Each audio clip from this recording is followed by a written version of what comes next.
Once again, welcome back to my YouTube channel, My Easy Class. ഇതൊരു continuation video ആണ്, part 2 video ആണ്. Class 5 basic science chapter 1 ആയിട്ടുള്ള the chain of ലൈഫിന്റെ. കഴിഞ്ഞ ക്ലാസ്സിൽ നമ്മൾ പറഞ്ഞു നിർത്തിയിരിക്കുന്നത് ഫുഡ് കാർഡ് വരെയായിരുന്നു. ഇവിടെ ഫുഡ് കാർഡ് വരെ കഴിഞ്ഞ ക്ലാസ്സിൽ നമ്മൾ ഡിസ്കസ് ചെയ്തതാണ്. ബാക്കി കുറച്ച് പോർഷൻസ് ആണ് നമ്മൾ ഈ ഒരു വീഡിയോയിൽ കവർ ചെയ്യാൻ ഉദ്ദേശിക്കുന്നത്. ഓക്കെ, ഇനി നമുക്ക് ഡിസ്കസ് ചെയ്യാനുള്ള ടോപ്പിക് എന്ന് പറയുന്നത് ദ നീഡ് ഓഫ് കൺസർവേഷൻ ആണ്. ഇവിടെ നിങ്ങൾക്ക് ഒരു ക്വസ്റ്റ്യൻ കാണാം, what happens if tiger disappear from this habitat. ഇവിടെ ഒരു ഹാബിറ്റാറ്റ് കൊടുത്തിട്ടുണ്ട് അല്ലെ. ഈ ഒരു ഹാബിറ്റാറ്റിൽ നിന്ന് ഈ ഒരു ടൈഗർ ഡിസപ്പിയർ ആയി പോയി എന്ന് വിചാരിക്കാം. ഓക്കെ, സോ എന്ത് സംഭവിക്കും എന്നുള്ളതാണ് ഇവിടെ നിങ്ങൾക്ക് പഠിക്കാനുള്ളത്. ഓക്കെ, സോ ക്വസ്റ്റ്യൻ എന്ന് പറയുന്നത്, ഈ ഒരു ടൈഗർ ഇവിടെ ഇല്ലെന്ന് വിചാരിക്കുക, ഡിസപ്പിയർ ആയിപ്പോയി. അപ്പോൾ എന്ത് സംഭവിക്കും? നിങ്ങളൊന്ന് നോക്കിയേ, ഈ ഒരു ഫുഡ് വെബ് നിങ്ങൾക്ക് കാണുമ്പോൾ ഈ ഒരു പ്ലാന്റിന് ഗ്രാസ് ഹോപ്പർ കഴിക്കുന്നുണ്ട്, യാക്ക് കഴിക്കുന്നുണ്ട്, അതുപോലെ തന്നെ ഡിയർ കഴിക്കുന്നുണ്ട്, ഡിയറിന് ടൈഗർ കഴിക്കുന്നുണ്ട്, യാക്കിന് ടൈഗർ കഴിക്കുന്നുണ്ട്, ഗ്രാസ് ഹോപ്പറിന് ഹെൻ കഴിക്കുന്നു, അവിടെ നിന്ന് ഫോക്സ് കഴിക്കുന്നു, അതുപോലെ തന്നെ ഫോക്സിന് ആര് കഴിക്കുന്നുണ്ട്? ടൈഗർ കഴിക്കുന്നുണ്ട്. സോ ക്വസ്റ്റ്യൻ, ഈ ഒരു ടൈഗർ ഡിസപ്പിയർ ആയി കഴിഞ്ഞാൽ, ടൈഗർ ഇവിടെ ഇല്ലാതെ പോയി കഴിഞ്ഞാൽ എന്ത് സംഭവിക്കും? സോ ക്വസ്റ്റ്യന്റെ ആൻസർ ഇവിടെ കൊടുത്തിട്ടുണ്ട്. The tiger is seen on the top of this food chain, hence if tiger disappear it leads to the over population. ഈ ഒരു വാക്ക് നിങ്ങൾ ശ്രദ്ധിച്ച് പഠിക്കുക, over population. Okay, result in the over population of other organisms like fox, deer, yak etcetera. അതായത് ഇവിടെ tiger കഴിക്കുന്നത് ഫോക്സിനെയും യാക്കിനെയും ഡിയറിനെയും എല്ലാമാണ്. ഈ ഒരു ടൈഗർ ഇവിടുന്ന് ഡിസപ്പിയർ ആയി കഴിഞ്ഞാൽ നമ്മുടെ ഫോക്സ് ആയിക്കോട്ടെ, യാക്ക് ആയിക്കോട്ടെ, ഡിയർ ആയിക്കോട്ടെ, ഇവരുടെ എല്ലാം എണ്ണത്തിൽ എന്തുണ്ടാകും? എണ്ണം വർദ്ധിക്കും അല്ലെ. ഇവരെല്ലാം എണ്ണത്തിൽ കൂടി വരും, ഓവർ പോപ്പുലേറ്റഡ് ആകും, ഓവർ പോപ്പുലേഷൻ സംഭവിക്കും. കാരണം ഇവരെ കഴിക്കാനുള്ള ആള് ഇവിടെ ഇല്ല, ഡിസപ്പിയർ ആയിപ്പോയി. അപ്പോ ഈ ഒരു ചോദ്യത്തിന്റെ ഉത്തരം എന്ന് പറയുന്നത് ഓവർ പോപ്പുലേഷൻ ആണ്. പല ഓർഗാനിസവും ഓവർ പോപ്പുലേറ്റഡ് ആയിട്ട് പോകും. അത് ഹാബിറ്റാറ്റിനെ എഫക്ട് ചെയ്യുന്ന ഒരു കാര്യമാണ്. So what happens if the tiger disappear എന്ന ചോദ്യത്തിന് ഉത്തരം, if the tiger disappears, what happens that it leads to the overpopulation of other organism. മറ്റ് ഓർഗാനിസംസ്, ഫോക്സ്, ഡിയർ, യാക്ക് പോലുള്ള മറ്റ് ഓർഗാനിസത്തിന്റെ ഓവർ പോപ്പുലേഷൻ ആണ് കാരണമാകുന്നത്. ഓക്കെ, ക്ലിയർ ആയല്ലോ?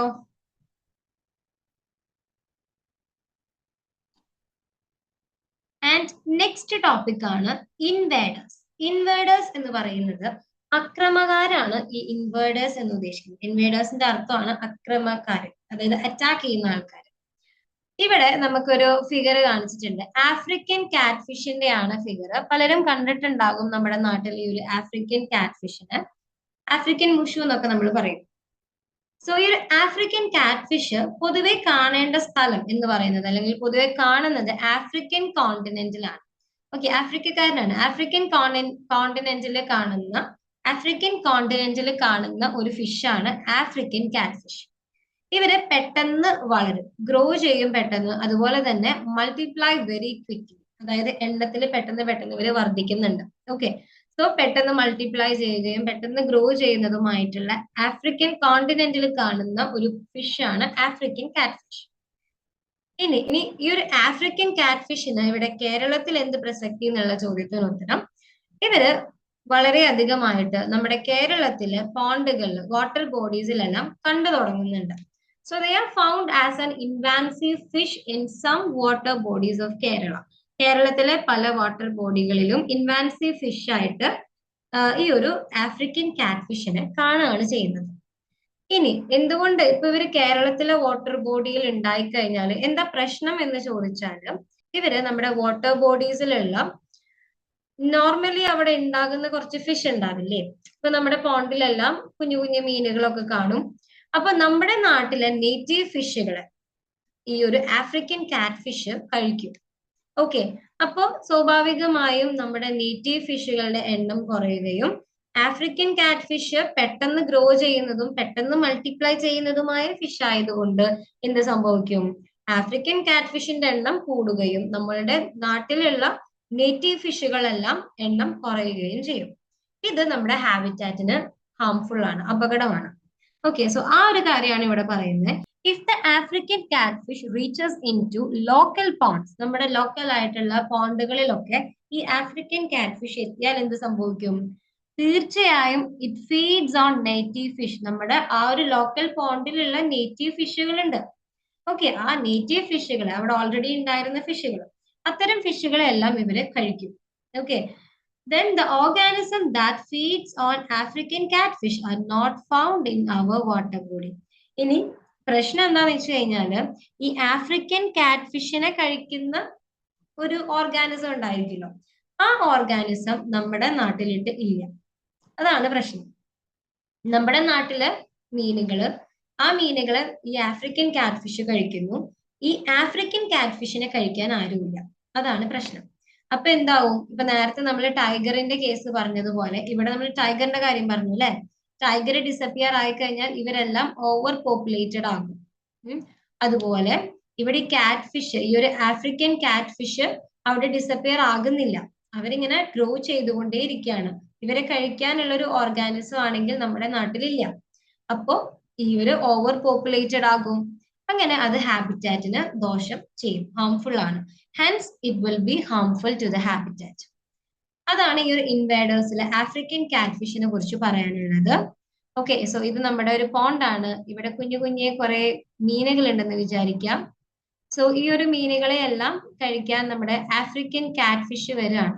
ഓക്കെ, സോ ആഫ്രിക്കൻ കാറ്റ്ഫിഷ് ആണെന്ന് വിചാരിക്കുക. ഈ ആഫ്രിക്കൻ കാറ്റ്ഫിഷ് നമ്മുടെ ലോക്കൽ പോണ്ടുകളിലുള്ള ഈ ഒരു നാറ്റീവ് ഫിഷുകളെ കഴിക്കുന്നു. ഈ ആഫ്രിക്കൻ കാറ്റ്ഫിഷിനെ കഴിക്കാൻ ആരുമില്ല. ഓക്കെ, ഇവരെ കഴിക്കാൻ ആരുമില്ല. അപ്പൊ തീർച്ചയായും ഈ ആഫ്രിക്കൻ കാറ്റ്ഫിഷിന് എന്താ സംഭവിക്കുക? ഇവരുടെ എണ്ണം വർദ്ധിക്കും. ഓക്കെ, ഇവരെ മൾട്ടിപ്ലൈ ചെയ്തുകൊണ്ട് വരും. 1, 2, 3 എന്ന് പറഞ്ഞിട്ട് ഇവരുടെ എണ്ണം ഇങ്ങനെ കൂടിക്കൊണ്ടേയിരിക്കും. നേറ്റീവ് ഫിഷുകളെ എല്ലാം ഈ ആഫ്രിക്കൻ കാറ്റ്ഫിഷ് കഴിക്കും. ആഫ്രിക്കൻ കാറ്റ്ഫിഷിന്റെ എണ്ണം വർദ്ധിച്ചുകൊണ്ടിരിക്കും. ഓക്കെ, സോ ഇതെന്ന് പറയുന്നത് എന്താണ്? It's harmful to the habitat. ആ ഒരു ഹാബിറ്റാറ്റിന് അത് ദോഷം ചെയ്യും. ഓക്കെ, ആ ഒരു കാര്യമാണ് ഇതിൽ പറയാനുള്ളത്. സോ ഇവിടെ നെക്സ്റ്റ് കൊടുത്തേക്കുന്ന ടോപ്പിക് ഫുഡ് ചെയിൻ ആണ്. ഈ ഒരു ഫുഡ് ചെയിനിൽ ഈ ഒരു ഫുഡ് വെബിനെ കുറിച്ച് നിങ്ങൾ നേരത്തെ അറിയാവുന്ന ഒരു കാര്യമാണ് അല്ലെ. അതൊന്ന് നമുക്ക് മെമ്മറൈസ് ചെയ്യാം. യെസ്, ഫുഡ് വെബ് എന്ന് പറയുന്നത് ലിവിങ് ബീങ്സ് എല്ലാം ഫുഡിന് വേണ്ടി മറ്റൊരു ആൾക്കാരെ, മറ്റൊരു ഓർഗാനിസത്തിനെ ഡിപ്പെൻഡ് ചെയ്യുന്നുണ്ട്. സോ ഫുഡിന് വേണ്ടി മറ്റൊരാളെ ഡിപ്പെൻഡ് ചെയ്യുന്ന അവരുടെ ആ ഒരു ഇന്റർ റിലേഷൻഷിപ്പിനെയാണ് നമ്മൾ ഫുഡ് വെബ് എന്ന് പറയുന്നത്. ഓക്കെ, ഈ ഒരു ഇന്റർ റിലേഷൻഷിപ്പിനെയാണ് ഫുഡ് വെബ് എന്ന് പറയുന്നത്. സോ ഫുഡ് ചെയിൻ എന്ന് പറയുന്നത് it's A single sequence of food relationship from food web. Okay, ഇവിടെ നിങ്ങൾക്ക് ഒരു ഫുഡ് വെബ് കാണാം. ഈ ഫുഡ് വെബിൽ നിന്നുള്ള ഒരു single sequence of food relationship. Okay, single ആയിട്ടുള്ള ഒരു സീക്വൻസ് ആണ് ഉദ്ദേശിക്കുന്നത്. ആ ഒരു സിംഗിൾ സീക്വൻസിനെയാണ് നമ്മൾ ഫുഡ് ചെയിൻ എന്ന് പറയുന്നത്. നിങ്ങൾക്ക് ഈ ഒരു ഫുഡ് വെബിൽ നിന്ന് ഒരു ആരോ മാർക്ക് ഇങ്ങോട്ടേക്ക് പോകുന്നുണ്ട്, ഫുഡ് ചെയിനിലേക്ക് കാണാം. സോ ഇവിടെ കൊടുത്തേക്കുന്ന ആ ഒരു ഫുഡ് ചെയിൻ എന്ന് പറയുന്നത് ഇതാണ്. ഓക്കെ, സോ ഈ ഒരു ഫുഡ് ചെയിൻ ആണ് നിങ്ങൾക്ക് അവിടെ കാണാൻ പറ്റുന്ന ഒരു ഫുഡ് ചെയിൻ. ഓക്കെ, സോ ഇവിടെ നിങ്ങൾ നോക്കിയേ, ഗ്രാസിനെ ഒരു പുഴു കഴിക്കുന്നു, ആ പുഴുവിനെ ഒരു ഹെൻ കഴിക്കുന്നു, ഹെന്നിനെ ഫോക്സ് കഴിക്കുന്നു, ഫോക്സിനെ വൾച്ചർ കഴിക്കുന്നു. സോ ഇങ്ങനെ ഒരു ഫുഡ് ചെയിൻ നിങ്ങൾക്ക് അവിടെ കാണാൻ പറ്റും. ഓക്കെ, അപ്പൊ ഈ ഒരു മൊത്തം ഫുഡ് വെബ് എന്ന് പറയുന്നത് പല ഓർഗാനിസവും കഴിക്കുന്ന ഫുഡിന്റെ റിലേഷൻഷിപ്പിനെ ആണെങ്കിൽ അതിൽ നിന്ന് ഒരേ ഒരു അല്ലെങ്കിൽ ഒരു സീക്വൻസ്, ആ ഒരു സീക്വൻസിനെ എടുത്ത് കാണിക്കുന്ന, ആ ഒരു സീക്വൻസിലുള്ള ഫുഡ് റിലേഷൻഷിപ്പ് എടുത്ത് കാണിക്കുന്നതാണ് ഫുഡ് ചെയിൻ എന്ന് പറയുന്നത്. ഓക്കെ, ആ ഒരു സിംഗിൾ സീക്വൻസ് എന്നുള്ള ആ ഒരു കാര്യം ഇമ്പോർട്ടന്റ് ആണ്. Okay, single sequence from the food വെബിൽ നിന്നുള്ള ആ ഒരു ഫുഡിന്റെ റിലേഷൻഷിപ്പിന്റെ ഒരു സിംഗിൾ സീക്വൻസ് എടുത്ത് കാണിക്കുന്നതാണ് എന്ത്? ഫുഡ് ചെയിൻ എന്ന് പറയുന്നത്. സോ ഈ ഒരു ഫുഡ് വെബിൽ തന്നെ നിങ്ങൾക്ക് ഒത്തിരി ഫുഡ് ചെയിൻസ് കണ്ടുപിടിക്കാൻ പറ്റും. ഇതൊന്നാണ്. അതുപോലെ തന്നെ മറ്റൊരു ഫുഡ് ചെയിൻ ആണ് ഈ കാണുന്നത്. അതുപോലെ വേറൊരു ഫുഡ് ചെയിൻ ആണ് ഈ ഒരു പ്ലാന്റ്, ഗ്രാസ് ഹോപ്പർ, ഫ്രോഗ്, അതുപോലെ തന്നെ സ്നേക്ക് എന്നുള്ളത്. ഇനി അതുപോലെ തന്നെ ഈ ഒരു സ്നേക്ക് കഴിഞ്ഞ് ഈ ഒരു വൾച്ചറിനെയും കൂടി ഇൻക്ലൂഡ് ചെയ്തിട്ട് ഇങ്ങനെ ഒരു ഫുഡ് ചെയിൻ നിങ്ങൾക്ക് ഉണ്ടാക്കാം. അങ്ങനെ ഒരു ഫുഡ് വെബിൽ നിന്നും ഒരുപാട് ഫുഡ് ചെയിൻസ് നിങ്ങൾക്ക് ഉണ്ടാക്കാൻ പറ്റും. ഓക്കെ, സോ ഫുഡ് ചെയിൻ എന്ന് പറയുന്നത് A single sequence of food relationship from the food web is food chain. Clear ആണല്ലോ? നെക്സ്റ്റ് വരുന്ന ഒരു ഭാഗമാണ് ഫുഡ് പ്രൊഡക്ഷൻ ഇൻ പ്ലാന്റ്സ്. പ്ലാന്റ്സിൽ ഉണ്ടാകുന്ന ഫുഡ് പ്രൊഡക്ഷൻ ആണ് അടുത്തത് കൊടുക്കുന്നത്. നമുക്ക് അറിയാവുന്ന ഒരു കാര്യമാണ് പ്ലാന്റ്സിന് ഫുഡ് പ്രിപ്പയർ ചെയ്യാൻ പറ്റും. സ്വന്തമായി ഫുഡ് പ്രിപ്പയർ ചെയ്യാനുള്ള ഒരു എബിലിറ്റി പ്ലാന്റ്സിനുണ്ട്. ഇനി എങ്ങനെ അവർ ഫുഡ് പ്രിപ്പയർ ചെയ്യും, എവിടെ അവർ ഫുഡ് പ്രിപ്പയർ ചെയ്യും, ആരുടെ ഹെൽപ്പോട് കൂടിയിട്ടാണ് ഫുഡ് പ്രിപ്പയർ ചെയ്യുന്നത് എന്നുള്ള കാര്യങ്ങളൊക്കെയാണ് ഈ ഒരു ടോപ്പിക്കിന് കീഴിൽ നമ്മൾ പഠിക്കാൻ പോകുന്നത്. ഓക്കെ, സോ ഇവിടെ നമുക്ക് പോയിന്റ് വൈസ് ഒരു മെയിൻ 3 പോയിന്റ്സ് ഒക്കെയാണ് നമുക്ക് ഈ ഒരു ഭാഗത്ത് നമുക്ക് ഓർക്കാനായിട്ടുള്ളത്. സോ ഫസ്റ്റ് വരുന്ന ഒരു പോയിന്റ് എന്ന് പറയുന്നത് പ്ലാന്റ്സ് ഇതാണ്. Plants make food using carbon dioxide and water. ഈ ഒരു ഫിഗർ നിങ്ങൾ നോക്കട്ടെ. ഈ ഒരു പിക്ചറിൽ നോക്കിക്കഴിഞ്ഞാൽ ആരോ മാർക്ക് ശ്രദ്ധിക്കാം. ഈ ഒരു പ്ലാന്റിന്റെ ഉള്ളിലേക്ക് ആരോ മാർക്ക് പോകുന്നതാണ് കാർബൺ ഡൈ ഓക്സൈഡും അതുപോലെ വാട്ടറും. സോ തീർച്ചയായും ഈ ഒരു കാർബൺ ഡൈ ഓക്സൈഡും വാട്ടറും യൂസ് ചെയ്തിട്ടാണ് പ്ലാന്റ്സ് ഫുഡ് ഉണ്ടാക്കുന്നത്. Okay, plants make food using carbon dioxide and water. വെള്ളവും കാർബൺ ഡൈ ഓക്സൈഡും യൂസ് ചെയ്ത് പ്ലാന്റ്സ് ഫുഡ് ഉണ്ടാക്കുന്നു. For this they use energy from sunlight. അവർ അതിന് വേണ്ടിയിട്ട് ഈ ഒരു ഫുഡ് ഉണ്ടാക്കണമെങ്കിൽ പ്ലാന്റ്സിന് തീർച്ചയായും എനർജി ആവശ്യമാണ്, അല്ലെ? ഇപ്പൊ നമ്മൾക്ക് എന്തെങ്കിലും ഒരു ആക്ടിവിറ്റി ചെയ്യണമെങ്കിൽ നമുക്ക് എനർജി വേണം. ഓടണമെങ്കിലും ചാടണമെങ്കിലും നടക്കണമെങ്കിലും ഒക്കെ നമുക്ക് എന്ത് വേണം? എനർജി വേണം. ആ എനർജി കിട്ടാൻ വേണ്ടി നമ്മൾ ഫുഡ് കഴിക്കുന്നുണ്ട്, അല്ലെ? ഒരുപാട് ഭക്ഷണങ്ങളും കാര്യങ്ങളും കഴിക്കുന്നുണ്ട്. അതുപോലെ പ്ലാന്റ്സിന് ഫുഡ് ഉണ്ടാക്കണമെങ്കിലും എനർജി വേണം. ആ എനർജി അവർക്ക് കിട്ടുന്നത് സൺലൈറ്റിൽ നിന്നാണ്. ഓക്കെ, സോ സൺലൈറ്റിന്റെ ഹെൽപ്പോട് കൂടി പ്ലാന്റ്സ് കാർബൺ ഡൈ ഓക്സൈഡും വാട്ടറും യൂസ് ചെയ്തിട്ടാണ് ഫുഡ് ഉണ്ടാക്കുന്നത്. ആ ഒരു പ്രോസസ്സിനെ വിളിക്കുന്ന പേരാണ് ഫോട്ടോസിന്തസിസ്. ഓക്കെ, സോ പ്ലാന്റ്സ് എന്തുണ്ടാക്കുന്നുണ്ട്? ഫുഡ് ഉണ്ടാക്കുന്നുണ്ട്. അതിനുവേണ്ടി അവർ കാർബൺ ഡൈ ഓക്സൈഡും അതുപോലെ തന്നെ എന്താണ് വാട്ടറും യൂസ് ചെയ്യുന്നുണ്ട്. ദെൻ സൺലൈറ്റിന്റെ ഹെൽപ്പ് അവരെടുക്കുന്നുണ്ട്. ആ ഒരു പ്രോസസ്, ഈ സൺലൈറ്റിന്റെ ഹെൽപ്പോട് കൂടി വാട്ടറും കാർബൺ ഡൈ ഓക്സൈഡും യൂസ് ചെയ്ത് ഫുഡ് ഉണ്ടാക്കുന്ന ആക്ടിവിറ്റീനെ വിളിക്കുന്ന പേരാണ് ഫോട്ടോസിന്തസിസ്. ഓക്കെ, ഫോട്ടോസിന്തസിസ് ഓർക്കണമെങ്കിൽ ഇങ്ങനെ ഓർത്ത് വെക്കാം. സൺലൈറ്റ് വേണം, അല്ലെ? സൺലൈറ്റിന്റെ ഹെൽപ്പ് വേണം. അപ്പൊ സൺലൈറ്റിലാണ് ഫോട്ടോ എടുത്താൽ കുറച്ചും കൂടിയും ക്ലാരിറ്റിയും കുറച്ചും കൂടിയും വൃത്തി ഉണ്ടാവാം. അപ്പോ സൺലൈറ്റ് ആവശ്യമായിട്ടുള്ള ഒരു പ്രോസസ്സിനെ നമ്മൾ വിളിക്കുന്ന പേരാണ് ഫോട്ടോസിന്തസിസ്. അങ്ങനെ ഓർത്ത് വെക്കാം. Okay, photosynthesis. ഇതാണ് ആദ്യമായിട്ട് നമുക്ക് പഠിക്കേണ്ട ഒരു പോയിന്റ് കേട്ടോ. രണ്ടാമത് പഠിക്കേണ്ട പോയിന്റ് എന്ന് പറയുന്നത് ഇതാണ്, അതായത് നമ്മുടെ ക്ലോറോഫിൽ. ക്ലോറോഫിൽ എന്ന് പറയുന്ന ഒരു പിഗ്മെന്റ് നിങ്ങൾ കേട്ടിട്ടുണ്ടായിരിക്കും. ക്ലോറോഫിൽ എന്ന് പറയുന്നത് നമ്മുടെ പ്ലാന്റ്സിനെല്ലാം ഗ്രീൻ കളർ നൽകുന്ന പിഗ്മെന്റ് ആണ്. ഓക്കെ, ഈ ഒരു പിഗ്മെന്റും എന്തിനെ ഹെൽപ്പ് ചെയ്യുന്നുണ്ട്?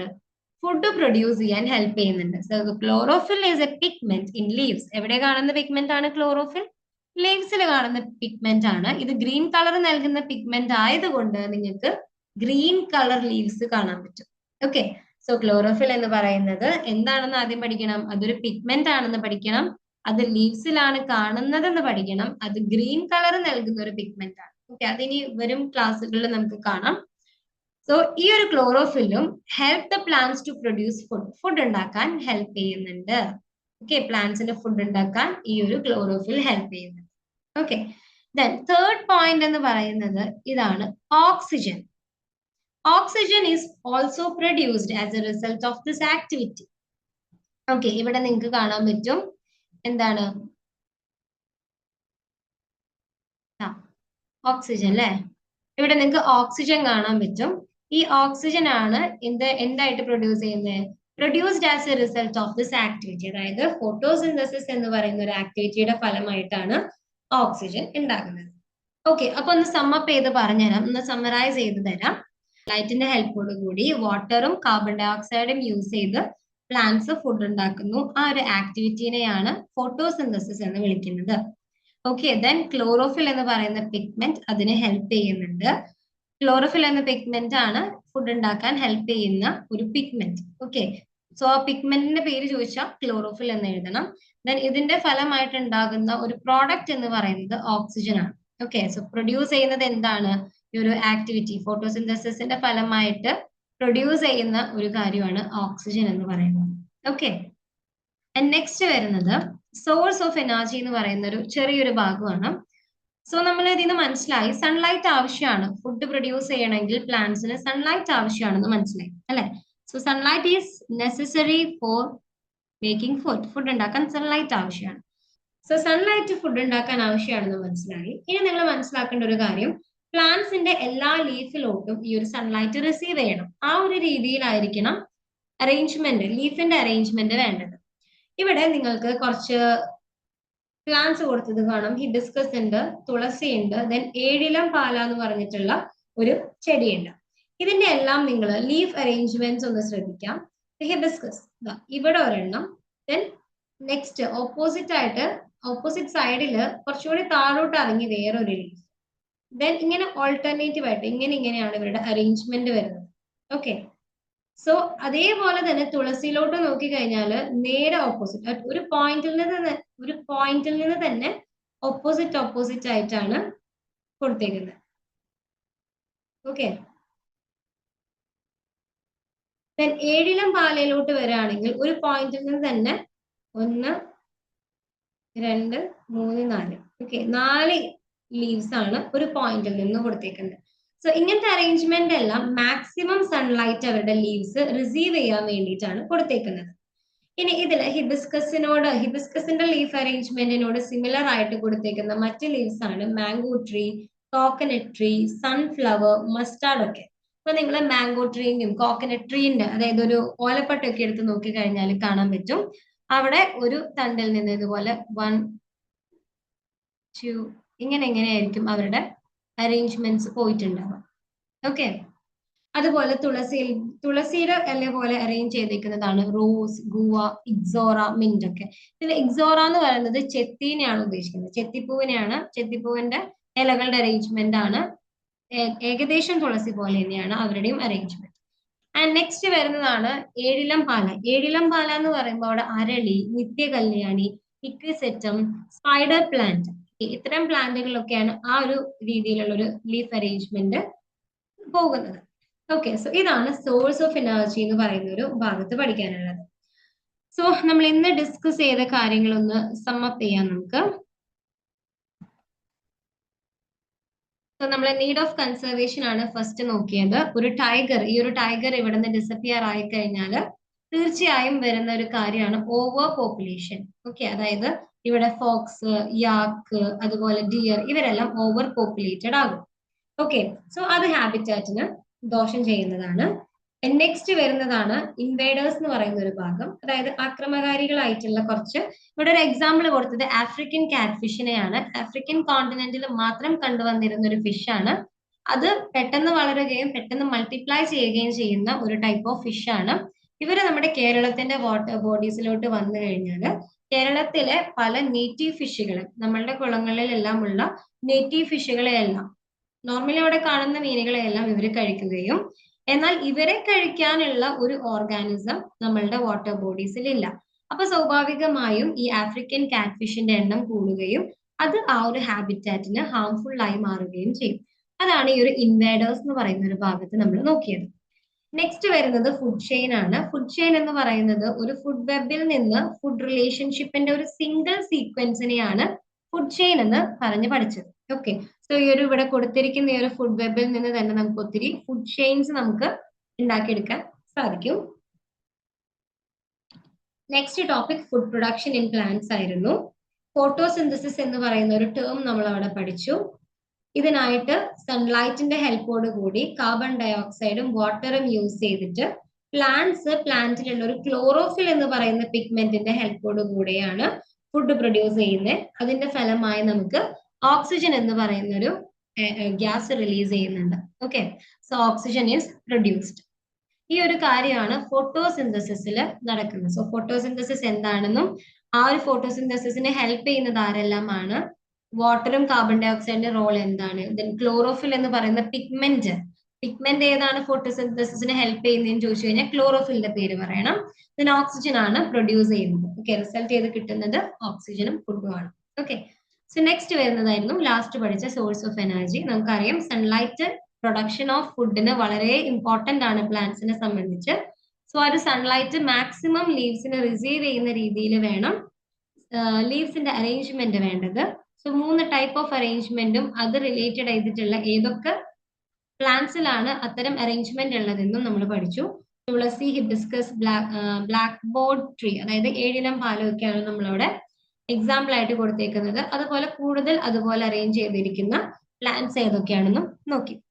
സോ ഇന്നത്തെ വീഡിയോ നിങ്ങൾക്ക് ഹെൽപ്ഫുൾ ആയെന്ന് വിചാരിക്കുന്നു. ഇതിൽ എന്തെങ്കിലും സംശയങ്ങളോ ഡൗട്ടോ കാര്യങ്ങളോ ഒക്കെ ഉണ്ടെങ്കിൽ നിങ്ങൾക്ക് കമന്റ്സിൽ ചോദിക്കാവുന്നതാണ്. So thank you everyone for watching this video.